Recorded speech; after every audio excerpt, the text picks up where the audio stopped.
Welcome, welcome, welcome to Week Old Beans. I believe this is episode 30.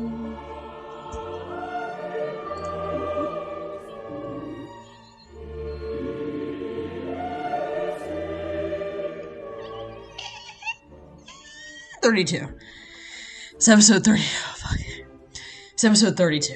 And I am R. Dot. Bit congested. But when am I not? And I have my host with me. Introduce yourself. I am Fowler. I am the other co-host of Week Old Beans. Why do you always sound like Data from Star Trek, dude, when you introduce yourself? Listen, Data was a lieutenant commander, and also he was a veteran. The fuck? You're muted, dude. Oh no, I muted you. I'm sorry. I'm sorry. I didn't want to hear your explanation for why you sound like Data from Star Trek, Fowler. Data was a veteran and a lieutenant commander, so let's put some respect on his name. I did have a crush on Data, so I can't say shit.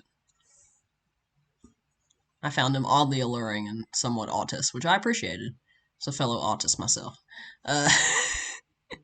Anywho, we have some heavy, heavy politics to talk about, because when I went on vacation and the shit decided to pop off without me, I'm going to let Fowler kick us off with the first topic, because he was present for the bullshit, and, I was not. So, Fowler, go ahead and tell us what's going on. The main thing we're going to talk about is the beginnings of the Republican and Democratic primary, and one of the big conclusions of the beginnings of the Democratic and Republican primary is that there is not a primary for either of them. DeSantis dropped out. Vivek dropped out. It's just Nikki Haley and Trump on one side, and on the other side, Marianne Williamson dropped out. Dean Phillips dropped out. Biden is very much the if Trump is like crushing the Republican primary, Biden has committed a genocide on his. It's just over on his side. Yeah, a really great democratic process we've cooked up for us all today. Truly living in the best timeline. If you are a fan of living in a stable democratic society. The Republican primary so far has been a bloodbath, with Trump wielding a chainsaw and a battle axe, and the rest of the candidates wielding cooking spoons and a BB gun. Let's talk. Let's get into it. Fowler, you kick us off. You want to start with the Republicans? Yeah, let's start with the Republicans. Gotta love them. Republican politicians, best of the best. So, do you want to do Vivek? Then we'll do DeSantis. Then we'll do Haley. Then we'll do Trump. You want to do in that order? Worst to best. Yeah, Jesus Christ.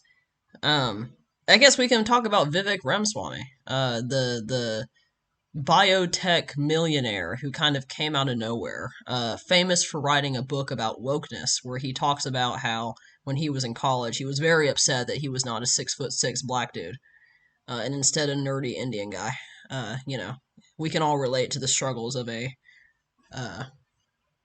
as he described himself, a high caste Brahmin, American Indian. Vivek's campaign strategy was very much like, I'm just going to be Trump, but not white, and also not charismatic. I'm just going to be annoying as fuck. That's what his campaign strategy was, and it worked, which is why he dropped out. Because because here's the thing. Here's the thing, people, about like trying to be Donald Trump. Nobody can be Donald Trump but Donald Trump. If there's one thing about Trump I will say is that he is a unique individual whose cadence and personality cannot be replicated.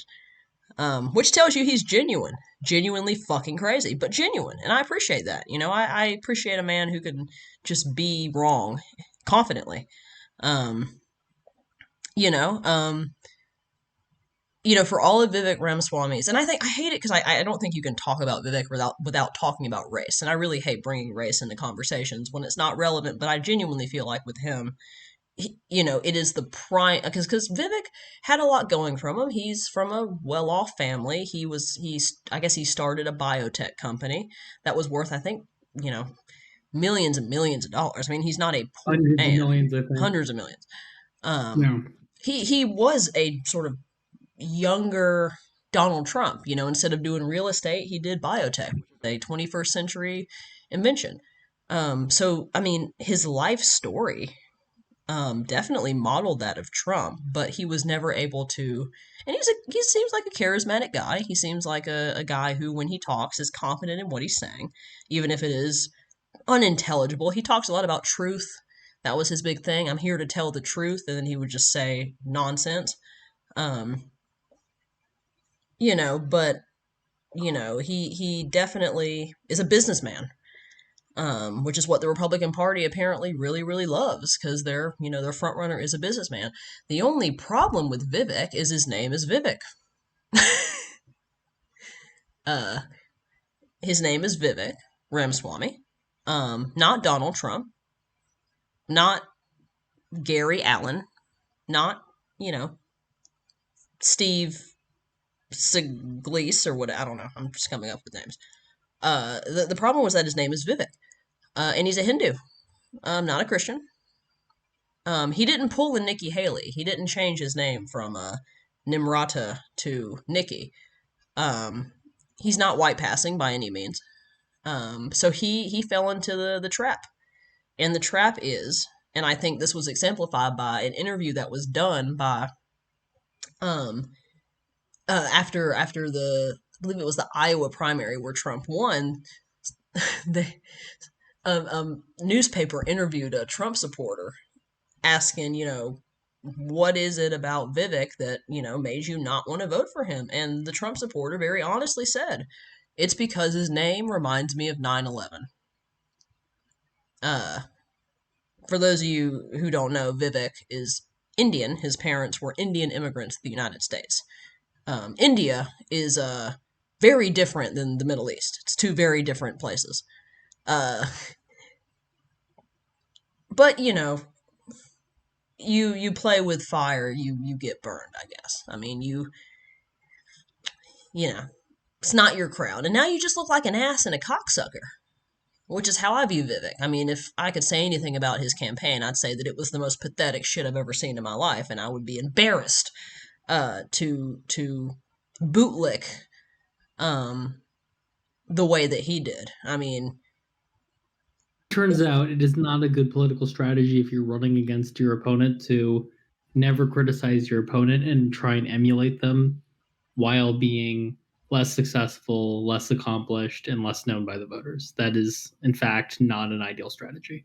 yes, he tried to use the fact that he's in his 40s, so like, but like he was so. I mean, the level of out of touchness with the younger generation was so palpable that I don't think it could ever work. You know what I mean? Like, Also, it doesn't help when you try to say you want to raise the voting age to 25 and give people literacy tests to like vote. That doesn't really make younger people want to vote for you if you're trying to reach the youth vote, telling them that you're going to restrict their access to the ballot. Not a very good way of getting young people to like you. Rapping Eminem can only get you so far.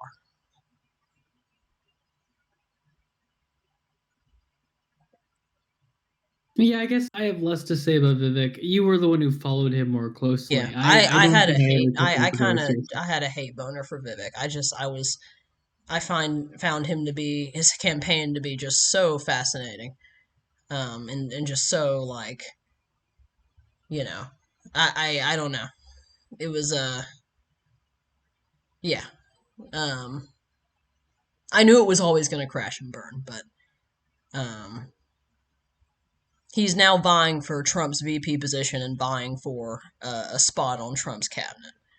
So if Trump wins, he'll probably get something out of his campaign, just not the White House. Mm-hmm. He will always be second to none to a more charismatic, more successful older man. So DeSantis performed abysmally in Iowa. He spent tens of millions of dollars in Iowa. He basically decided the demographics of New Hampshire and North Carolina or South Carolina didn't suit him, and so he was determined to do, to just crush it in Iowa. And then he ended up being like 1 point above Nikki Haley, and then he dropped down disgrace. And I think out of all of the people in the early primary, DeSantis was the most surprising for me, and also for really the media. He was basically crowned the king of the Republican Party after the 2022 midterms, when he not only swept the gubernatorial race in Florida, but he, I think he got like a fucking supermajority in the legislature.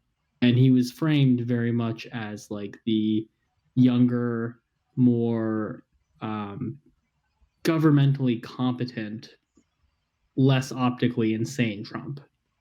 But he completely crashed and burned. So the advantages and disadvantages of DeSantis. DeSantis is like a monster. He is fascistic in many ways. He was involved in cracking down on education, stopping teachers from being able to discuss gender or sex in health classes. He cracked down on not just critical race theory, but basically any form of history that really explained the darker side of American history. He, he was like one of the most puritanical national figures in American history. And The father of woke, basically. yeah, DeSantis, I think very tellingly, he described wokeness as the belief that there is inequality in America and that fixing it would be a good idea, which Yes. tells you everything that he's A about. point to make So he, too that I'm sorry to interrupt you, Fowler, but a point I wanted to make too, and I want to tie this back to what I said about Vivek, about how Vivek wrote a book on wokeness. He was overshadowed by DeSantis because unlike Vivek, DeSantis had legislative and gubernatorial experience. Whereas, I didn't mention it when I was doing my critique, but Vivek has no government experience whatsoever. Um, Absolutely no record to fall back on. All he could do was say, I'm going to do this when I get into the White House, and people would point out, well, if you read the Constitution, you'd know that you couldn't do that, and if you had government experience, you would know not to do that. Or know that you couldn't do that, or that you had to be more clever about the way that you tried to do that. For example, changing the voting age would require changing the Constitution, which is not easy to do. But yeah, DeSantis is the king of woke. DeSantis, and the reason DeSantis is the king of woke is because, unlike Vivek, DeSantis had legislative and gubernatorial power to push book bans, to push bans on discussing gender and sexuality in class and things like that. So that, I think, was his defeat, like Fowler said, was even more surprising because he had the record that proved that he would do what he said he would do. I'm sorry, continue, Fowler. yeah, and in many ways, I mean, obviously, Florida is significantly easier to govern than the United States, but DeSantis, he is one of the MAGA movement's like most effective legislatures. You can say what you want about him, but he is skilled at pushing through pretty extreme legislation and not really caring about what it does. But advantages of DeSantis, besides the fact that, unlike Trump, who is legendary for his incompetence when it comes to actually governing, DeSantis was also a much more palatable figure to the business elites in the Republican Party, because while DeSantis is Trumpian in how much he hates minorities and the fact he's willing to use the government to crush them, DeSantis doesn't really have any of Donald Trump's economic populism, his protectionist policies, or his unwillingness to really tackle Medicare and Medicaid. DeSantis is, very neoliberal and Reaganite in his economic policies. And so, I think a lot of people viewed him as, he will excite the MAGA base by being performatively cruel on social policy, and then he will be a much more reliable and consistent, you know, um, defender of the wealthy in a way that Trump never was. So I think in many ways DeSantis was the compromise candidate. He was he was sort of the guy that you wanted to back in the Republican Party if you thought MAGAism was here to stay, but also you wanted, on a policy perspective, to go back to a point where the Republican Party was way more controlled and way more useful to the elites that have bankrolled it for, a century now. Yeah. Yeah, it's a I mean, I mean, why do you think? So, what is it about DeSantis? I mean, I went over what it was about Vivek, but what is it about DeSantis you think that lost him the vote? Do you think it was just poor management? Do you think it was just the MAGA cult is too extreme? Um, because remember, I mean, we had I think what four Republican debates that happened between all the candidates, and Trump did not show up for a single one. All the talk and all the blabbering was between the politicians who are now, dropping out in disgrace, having been defeated by Trump. Trump did not come to the debates. Um, so what is it you think about DeSantis? And DeSantis had all that backing, all that money. Um, what is it about DeSantis that you think made him, not the viable candidate for the Republican Party? Well, I think a couple things. One, DeSantis is not a good communicator. He has the charisma of a wet paper towel. He smiles weird. He bobs his head. He is unable to control his emotions, and he really struggles to be, relatable or approachable or vaguely human in the way he interacts with people. So I think that damaged him. Um, It's more I like think Guantanamo Bay torture. I'm sorry. I think it's the wrong lesson to take that Trump was the most far right candidate. And I think that was kind of the move DeSantis made of like, I am to the right of Donald Trump. Like he released ads accusing Donald Trump of being like an ally of the LGBT community. But people have to remember Donald Trump in 2016 did not run as the most far right candidate socially or economically. That was Ted Cruz, basically. He ran as like kind of a mixed bag, like, willing to wield the government to help people by directly intervening, by like keeping factory jobs in the Midwest and setting up protectionist policies. I'm not saying Trump did any of these things, but I think reading the MAGA movement as just, across the board radical right wingness is not really accurate to the reality. And I think DeSantis really misread what made Trump in 2016 so formidable. The other element of it is I think DeSantis's favorite target, his favorite scapegoat, has always been the queer community, and I don't think they have as much resonance or traction in the same way that like South American immigrants were with Trump. So I think all those things damaged him. And then yeah, I think he misread the moment. And then I also think I think it's a really difficult gambit to try and keep the MAGA base happy and also win over the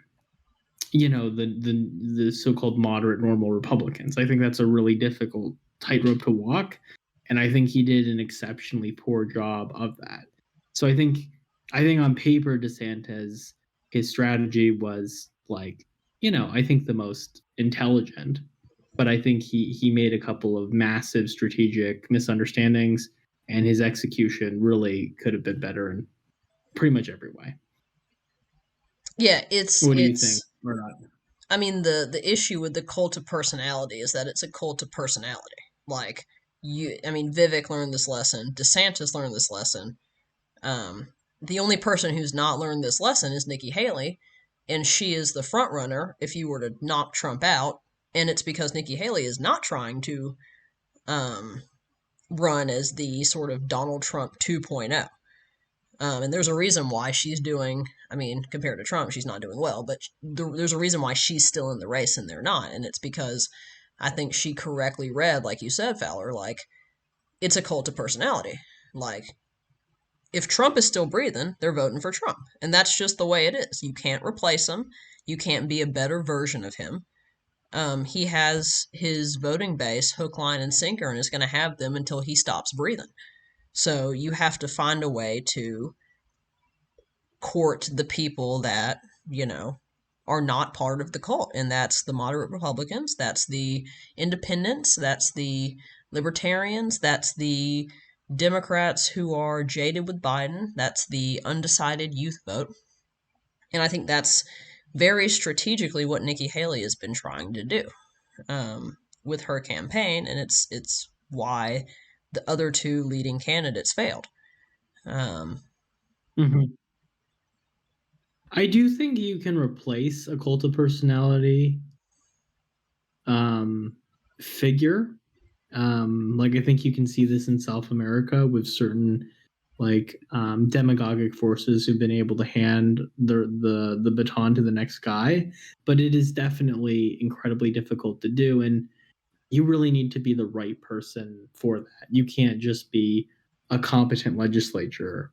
You have to be you have to be yourself a charismatic, media savvy figure who can build on your own cult of personality and sort of tie it to and then expand it to the previous figure. Yeah, well, and if you think about it, I mean, if you're a career politician like DeSantis, like Nikki Haley, like you have learned your politics in an environment that actively has historically and institutionally quashed people with Donald Trump's demeanor. So I don't know if DeSantis could have ever been Donald Trump, because he's just his teaching and what he's learned in the environment that he's governed in has dissuaded the sort of behavior that made Trump so popular. Because Trump was not in politics before he became president. He was a businessman and an entertainer. Something that Vivek was not. Something that DeSantis was not. Something that Nikki Haley is not. But like I said, Nikki Haley is playing her cards in a different way, and it seems to be benefiting her somewhat. So that's how I feel about it. I don't know how you feel about that, Fowler, but yeah, I think you're on the money. So we're at 23 minutes. So do you want to talk about Trump for a little bit?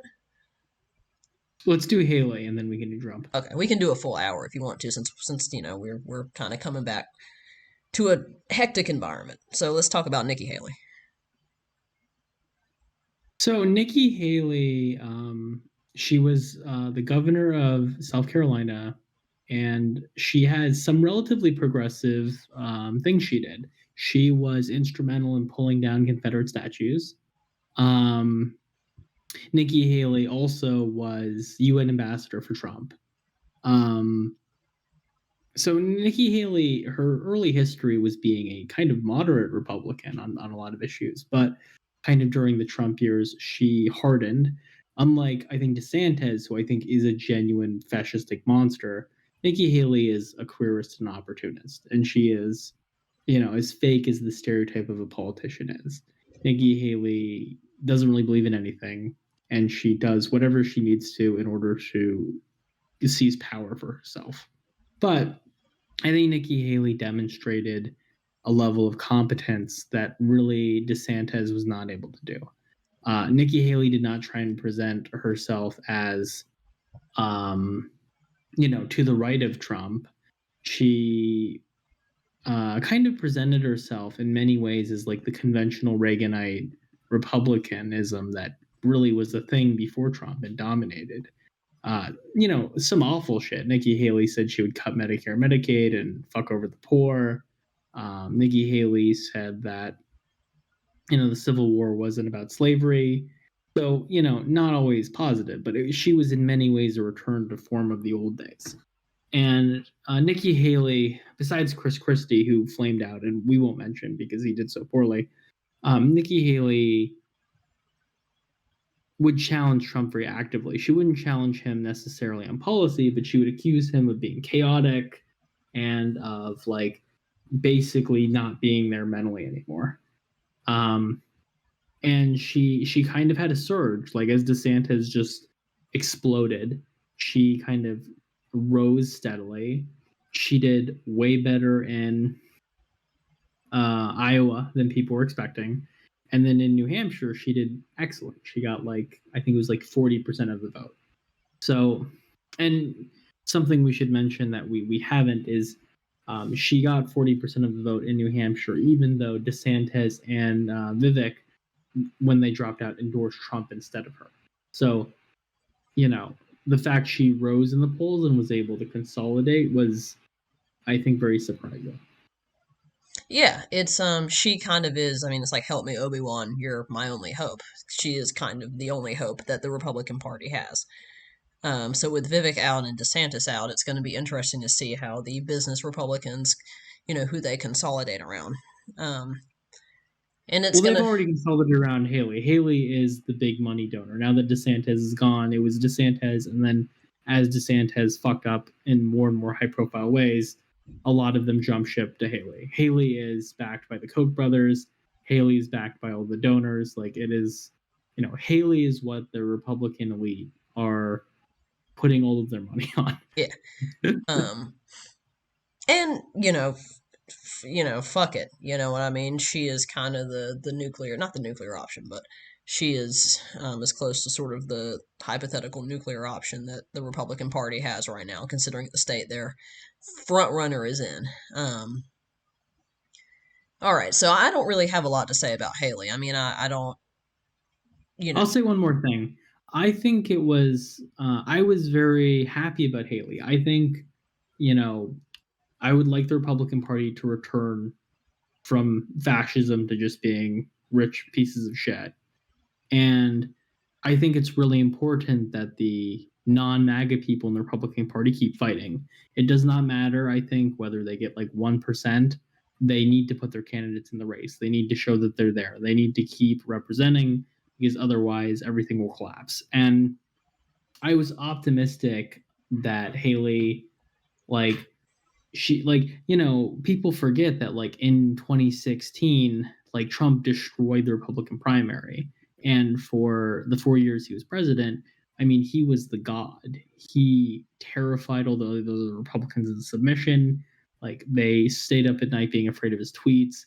He wielded unbelievable disproportionate influence over the party. And I think I was very optimistic about the fact that not only was Haley openly challenging him, but she was actually doing fairly well. The people disenchanted with Trump were sort of pulling away, and they're not by any means the majority, but they are a significant minority that did not exist like 6 years ago. But we're not going to get into it in this podcast. Haley has done a lot of things recently in order to cozy up to the MAGA people that I think has made me completely lose any faith in her as like a useful moderate who can move the party in a better direction, like backing Abbott's insanity at the border. we're And I gonna. think, Oh, I was gonna segue. well, we got to do Trump, and then we got to do the Democratic primary. We'll Oh do the shit. Abbott thing next time. Okay. What do you mean next time? Just the next podcast, I Oh, think. okay. Yeah, I'll talk about that shit. All right, let's go. Let's do it. Fucking hell, it's late. And so the last thing is like I think if the moderate Republicans really wanted to, fight Trump from their underdog position, having your guy be someone who is so nakedly ambitious and completely amoral as Nikki Haley was never very smart. They needed a guy who, understood that being moderate proudly was going to damage him and it was an uphill battle, but someone who didn't care and was willing to do it anyway. But they don't have that guy. So, yeah. All right, the man, the myth, the legend, the man of the hour. Let's talk about him. Donnie T. Let's go. What do you have to say about the Donald?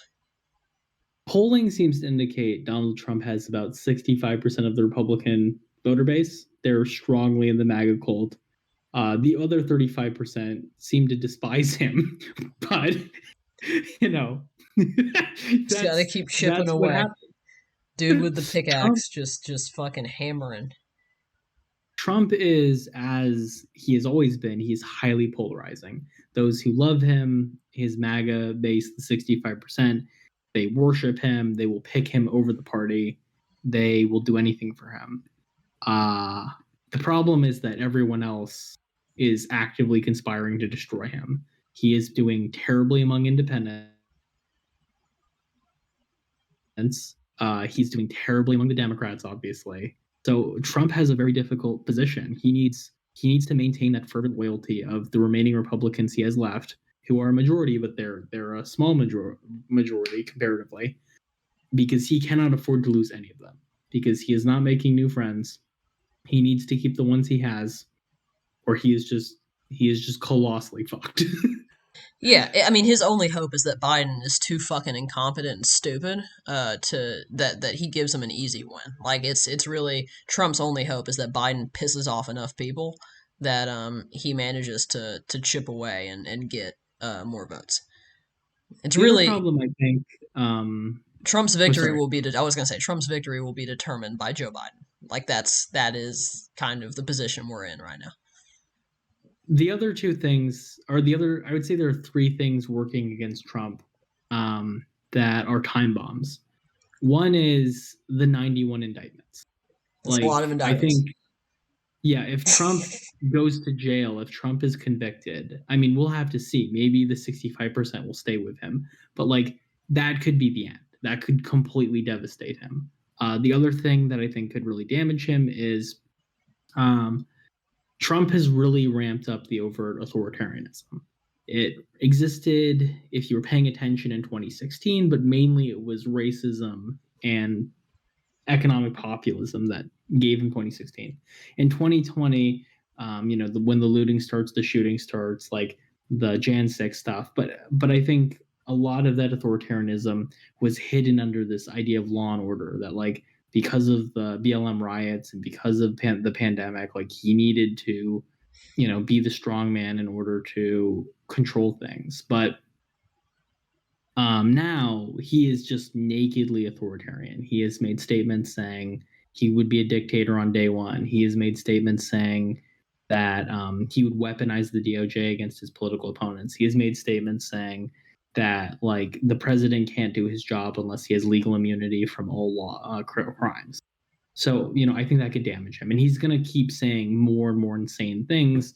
And it might not affect the MAGA people, but I think a lot of voters who might have given him a shot because he was a charismatic outsider and they felt like they had nothing to lose, I don't know if they're going to vote for a person who's just actively practicing being Adolf Hitler. And then the third thing is, people make a lot of news about Biden being, old and senile. Trump is not doing well either. Trump is slurring his words. Trump is repeating himself. Trump rambles incoherently. Trump, Much there's less reporting sharp that than he, 2016. You can go compare his 2016 speeches to his speeches that he makes now, and it's a huge difference between the two, between the sort of intelligibility of the two. He was never an intelligible man to begin with, but it was fun to listen to him talk back in 2016. But now he's just, I mean, it's like there's no punchline, there's no cleverness, there's no energy. It's all very, just like a drunk man slurring his words. and I think another element of this that makes it so dangerous is if you're Ron DeSantis and you're running for governor in Florida, the main thing you're known for is being a good legislature. You don't really need to be that charismatic. You have a comms team. You have an army of staffers. They will represent you and make you seem palatable to the public. But because of the cult of personality thing we talked about earlier, like Trump's personality, Trump's personal brand is so much more important and essential to his survival than other Republicans. Like so much of it is the Trump show. And if the Trump show is no longer fun, if the Trump show is no more longer dynamic, I mean, it's really going to affect him because so much of his power is reliant on his performance as a figure personally. I mean, I think a good sign, and I watched his Iowa speech, and I think a sign that I saw, and I don't know what this means. I don't know if this is just, like I don't know if this means electorally, but if you go and look at his Iowa rally that he did like a couple weeks ago, he was in like a lunchroom. Like, remember, he used to sell out stadium. I mean, the Trump rallies back in like 2016, the 2016 to 2020 era, his rallies were drawing crowds of people. I mean, he was pat. But then you go look at this one that he did in Iowa, and it's like, the person who recorded it was in the back with his phone raised, but it was a tiny ass building. It looked like a school lunchroom. I mean, and the school lunchroom wasn't even packed. I mean, it wasn't like it was a packed school lunchroom with people pushing against each other. It was like, and nobody aired his speech. Fox News didn't air his speech. NBC didn't air his speech. There was only a very, very small, and it wasn't even a press pool. It was just a dude with a big ass camera in the back. It was kind of pathetic, compared to how a lot of his rallies used to be and the crowds he used to draw, for his rallies. Well, I think losing the election in 2020 has just made Trump very publicly bitter and vengeful. And I don't think it's a good look because I think it makes him look like a selfish asshole rather than like a ferocious man of the people. Oh yeah. I mean, he can only go down. I mean, I think that's the way I see Trump, is that he can only, knowing who he is as a person, because he showed his ass to us in 2016 and he showed his ass to us all throughout his presidency. Um, I think every decision he makes from now on, it's only going to really, really hurt him. I mean, I don't think there's anything, and I'm not saying this I'm saying this from an interpersonal way, because his interpersonal behavior and the way that he acts as a human being, I think is, you know, I think it always will sabotage him. He's not capable of insight. He's not capable of. He's a narcissist. Um, and so, like I said, what's going to determine whether or not he does well is not really his behavior. It's the behavior of Joe Biden, the Democratic Party. Um, that's what's going to determine whether or not Trump wins or not. I think Trump's VP pick is going to be abysmal. I mean, I can't imagine he's going to pick Haley. He might pick Vivek. I don't think he's going to pick Vivek. I mean, there were rumors a month ago about him picking Tucker Carlson, which I think is, you know, um, like I don't know who his VP pick is going to be. It's not going to be Pence. Um, so he's in a weird position. He's in a really weird position where he's going to have to recover, and so like I said, that his success is going to be determined by how badly Biden continues to fuck up. Which do you want to segue into the Democrats? Okay, yeah. The Democrats, so Trump is handily winning the Republican primary right now. He is the clear front runner. He's winning in every single state so far by like 10 points. And a lot of the rank and file Republicans, even if they hate him personally, are backing him and kissing the ring. Like the majority, every state that has been a battleground, the majority of Republicans in that state have backed him. But Trump's success has been nothing compared to the absolute devastation that Joe Biden has leveled on the Democrats in the primary. He did not even bother to submit himself as a candidate in, I think it was New Hampshire. He had to be written in to count, and he still destroyed Dean Phillips and Marianne Williamson. Like his people weren't even there. Like they wrote off the state. They didn't give a fuck, and he still through a write-in grassroots campaign crushed them. There has been no one on the Democratic side who has put up any level of a fight. It makes Ron DeSantis's campaign comparatively look like a masterclass in politics. And I think a lot of that is the candidates themselves. Gene Phillips is like a very boring moderate. He's said some weird things. He's not particularly charismatic. He doesn't have a good record. Um, he's just a guy. Yeah, A he is guy just a who dude. Like it's just some dude. Like who the fuck he's is a this guy? representative, to be clear. He is a rep, but like he is a rep with I've like never no seen profile. I've never seen a human being who represents the concept of like, yeah, that's just a dude than Dean Phillips. Like, no offense, I'm sure he's a lovely human being. I don't know. I don't know anything about Dean Phillips. I didn't know he existed until he decided to run, and then I was like, that's a guy. And then Marianne Williamson, I mean, she's the progressive flag bearer. She's for reparations. She's for criminal justice. Like both RDOT and me align more politically with her than Biden, obviously. But she has been nowhere. She has just been not doing anything. She has not made news.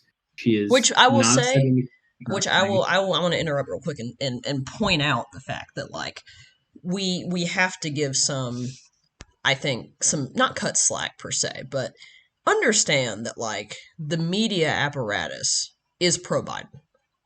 The major media companies, the major, you know, You mean the liberal parts of the mass media, not obviously the yeah, not Republican the media. Republican side, but even the more moderate ones are firmly in Biden town, right? There has been, because you have to remember, not covering a candidate is a political statement. Choosing not to Mm. cover a political candidate, like you don't have to write negative articles about a political candidate or run negative news stories. The very act of deciding not to cover them in itself is a political act, because you are choosing to ignore. You are choosing to be silent about somebody who is participating in the democratic process, and that is a statement. And that's what many news companies do. Is instead of writing negative, they don't have to write negative articles. They don't have to say, oh, this person's bad. Oh, they don't have to go dredge up old things that they've said. Um, because we're also interconnected now with mass media, and because most people get their politics through mass media, you can just not cover a candidate, and they're not going to be able to get their message out there. There's a reason why I think RFK is a really good example. RFK, he's going only on independent media. He's not been on NBC. He was on Fox, I think, maybe one time back last year when he first started his ran. He's talked to Tucker Carlson recently, I think, on X, but there's a reason why he's not on mainstream media or even on semi-mainstream media. There's a reason for that. He's going on Joe Rogan. He's going on, all these different YouTube podcasts, all these different independent news websites, and he's not doing it because he just has an affinity for all these people. He's doing it because he correctly knows that if he relies on what is considered the mainstream media, they're going to write articles about his anti-vax statements. Fair, understandable, and fair. But they're just not going to cover him, and he's not going to get any exposure. And that I would say in 2024, in the age of media, the age of mass media, if you're looking to get involved in politics, at this point, the phrase, what is it? Sometimes no coverage is better, or like, not all bad press isn't good press. At this point, any press is good press. Like, just because we live in a hyper sort of, you know, everybody's got a phone in their hand and is involved and plugged in 24/7, 7 days a week, 365 days a year. Yeah, I think it's definitely true that the media has massively benefited Biden, but I would say as a counter argument, like particularly for Marianne Williamson, maybe Dean Phillips being a congressman who was not completely blacklisted by the media for most of his career, he had a reason to be overconfident. But like we saw this with Bernie in 2016 and 2020. If you're the progressive in the race, like there are disadvantages that come with that. You're not going to have big donors backing you. And you are going to be an enemy of the media who are going to coalesce around the more establishment candidates. And if you don't have a strategy, as Bernie did successfully, as AOC did successfully, if you don't have a strategy to gain eyeballs and deal with that weakness in your campaign, well, then you're finished. You know what I mean? Yeah, in And Marianne RFK's. Williamson, as the flag bearer of the progressive movement in the Democratic Party, she really should have had a better strategy. Oh, She should have absolutely. understood the problem she was facing. Absolutely. She should have done the RFK strategy, which is winning him a majority of the under 45 vote. He is currently polling better than both Donald Trump and Joe Biden for people under the age of 45. And it's because he's on those websites. It's because his primary mode of communication is podcasts. Who listens to podcasts? It's not boomers. Uh, who's plugged into TikTok? It's not boomers. Who's plugged into, Joe Rogan? It's not the boomer generation. It's the under 45 media savvy, tech savvy people. Um, Yeah, so we can argue that Biden, like, in spite of his overwhelming current success, like, Biden is an incredibly weak candidate as well. Biden has like a 30% approval rating by Democrats, let alone what it is for Republicans. And there's a lot of reasons for that. Biden is not a good communicator. Um, but also over the past year and a half, especially, Biden has made a bunch of high profile fuck ups that have damaged key constituencies. A big one is his support of Netanyahu in the Israeli state during the Israel Gaza war, of, you know, going around Congress to give Israel the weapons and money that they're using to kill tens of thousands of women and children. Um, you know, all the while, Jewish Americans and Muslim Americans are not only key parts of the Democratic, constituency, but like Muslim Americans in particular are in places like Michigan, key swing states that he needs. And now we're getting reports that Muslim American leaders are refusing to meet with him because they are so fucking angry at him for killing their relatives. We're waiting to talk about the border, but that's another high profile thing that he's that is fucked up on. damaged Biden. Um, Yeah. So, Biden is also has huge problems himself.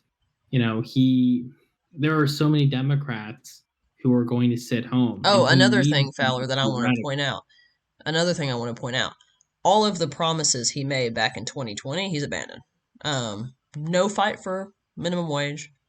No fight for student loan forgiveness. Or that's stalled in the courts. And, the issue is that, like, most Americans don't know shit about the courts, so a failure is a failure, regardless of what gets in the way. Failed on the student loan forgiveness. Um, he is pushing Bidenomics, which, unlike Obamacare, I think he's trying to do the Obamacare 2.0.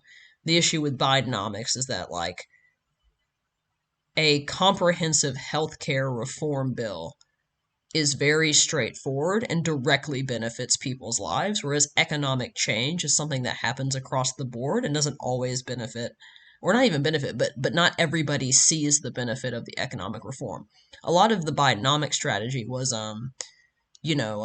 stimulating the economy and helping fight climate change. Well, here's the problem, and this is the issue. Um, the benefit that's going to be seen from Bidenomics is probably not going to be seen for another 10 years, but the president is only in office for 8. Um, so somebody else will take credit for Bidenomics in the future, or somebody else will take credit for the economic prosperity and benefit that Bidenomics provides in a decade. But that's not very good. That's not a very good message if you're trying to win a re-election campaign that happens in November of that year. Uh, it doesn't really work like that. Biden's big move, and we know this from leaked strategy notes that the Democratic Party has done, but also through the advertisements. Biden is not attempting to tout his accomplishments because he doesn't have very many. He's trying to paint Trump as an authoritarian monster. He's pointing out Roe v. Wade, and his whole strategy is um, instead of presenting the Democratic Party, but also the American populace with a bold vision of the future for them to put their faith in, he's scaring them with the nightmares of another Trump administration. And I think we've said this on other podcasts. Anti-Trumpism was incredibly potent and worked extremely well in 2020 and 2022. But there is a certain point where your voters do expect you to actually do something useful yourself. You Yes. cannot just use the ghosts of your enemies forever while doing nothing and expect to stay in power consistently. Yes. And we're seeing this with the break off of key Democratic constituencies who are tired of Biden and understand that he is not offering them anything of use at a time of massive inequality, at a time of, not just a crisis on the border, but a crisis in many parts of the America. The healthcare system completely failing, the pharmaceutical companies gouging people, housing shortages, all of these things are happening. And, there has really not been a response or any level of receptiveness. Yeah, I mean, I think like the fundamental issue right now is that I mean, we can look at this globally, right? We can look at this from an international perspective. What the world needs right now is a strong America. What the world needs is the United States to be a leader. I mean, I'm very big on climate change. I'm very big on environmentalism. That's kind of my big political push. I will admit this right now, like I am psycho when it comes to environmentalism because I don't think people understand the devastation that's going to occur in the next 10 years if we don't get a handle on our environment and our, the various ways that we are destroying the planet that we live on. Um, you know, we were absent, nearly absent at the climate conference in Dubai this year. Why we have it in Dubai, I don't know. Why we take climate advice from Middle Eastern countries, I don't fucking know. Regardless, we were absent practically. Might as well have been absent at the CO2 the climate talks that happen every year and that happened in Dubai this year. What message does that send to? I mean, and by the way, Trump. We didn't go when Trump was president. Um, what message does that send about our role in fighting climate change, which has to be a global effort, right? It can't just be the US, it has to be a global effort. Every country has to be involved in some way, and someone has to lead that effort, and it has to be the United States because the world operates on our currency and our time. You know, like what we don't just need somebody who's going to be half-assed.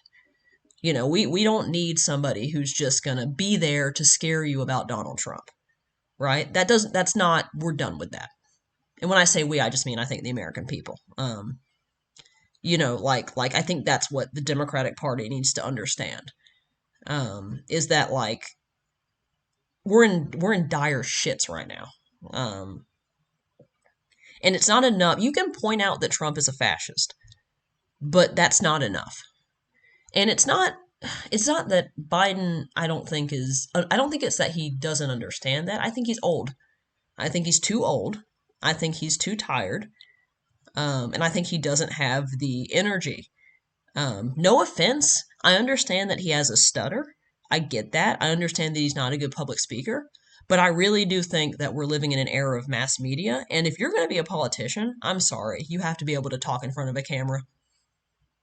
The era of being able to conduct politics behind a newspaper or behind a radio, that's done.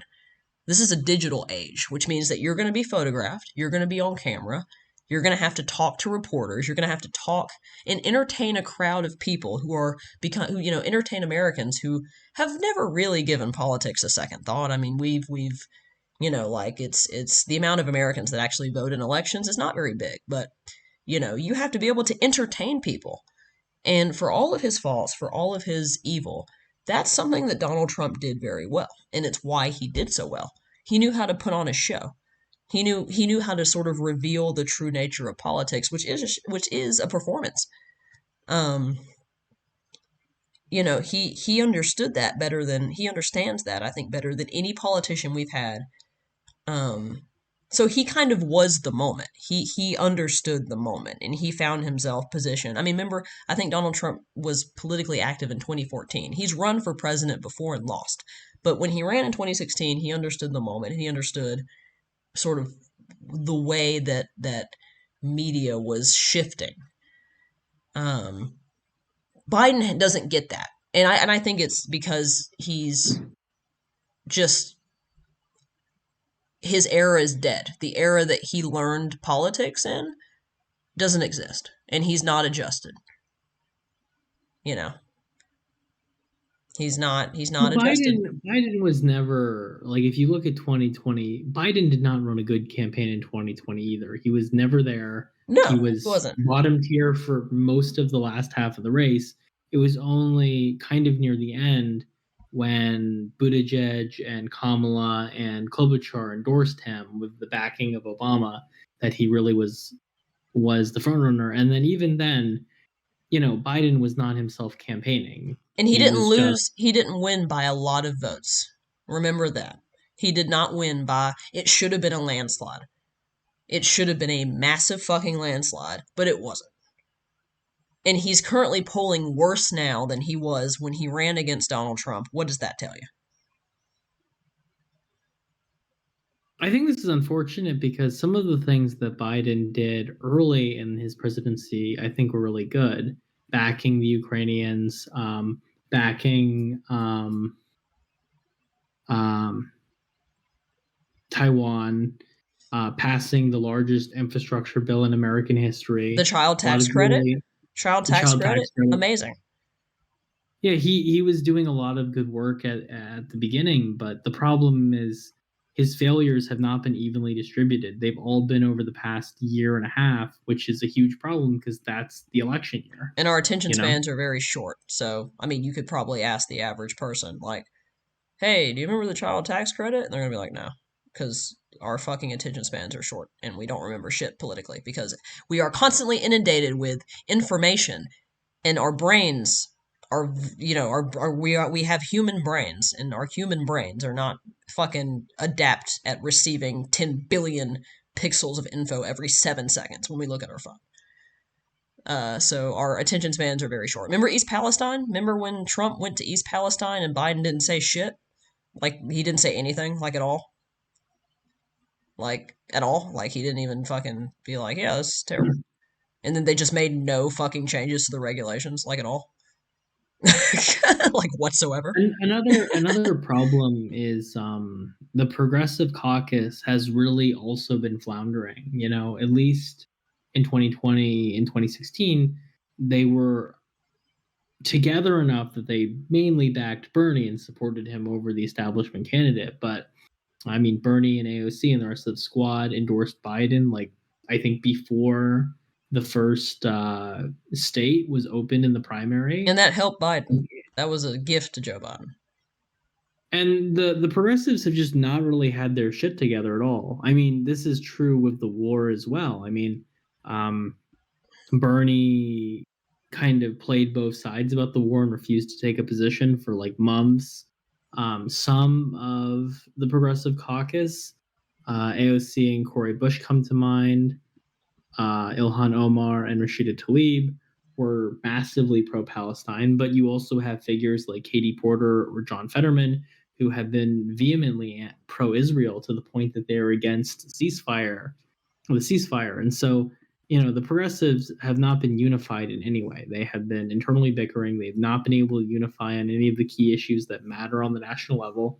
And they were not even together enough to coalesce behind a progressive candidate with any real legislative experience so that their ideology was even represented in the 2024 election, which is beyond disappointing. Yeah, it's all in all a shit show. We're hitting the hour mark, so we got to go ahead and wrap this up before my computer explodes. No worries.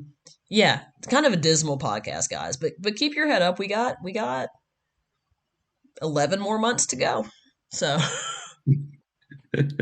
11 more months of this bullshit to go. We didn't even touch the Texas shit, but we're gonna see how that plays out because that's still an ongoing story. That could potentially have, well, I think it will have severe ramifications and a severe impact on the election. Do you have any closing statements, Fowler? Hurry up, because I got to take a piss, dude. This is very much a race to the bottom. I'm not expecting to see any brilliant maneuvering by either Trump or Biden. I'm expecting to just see this will be a race to determine who will fuck up more catastrophically and publicly more, Yeah. and that will determine whether America is controlled by a fascist again or not. Yeah. Yeah. Really. This is our moment as Americans. I mean, it is typical. I feel like I feel like this was the way we were always going to go down if we do go down. Mhm. But I don't have anything else to say. I got to take a piss and I got to go to sleep. Y'all have a good rest of your Thank you guys so much for watching, and we will see y'all in the next podcast.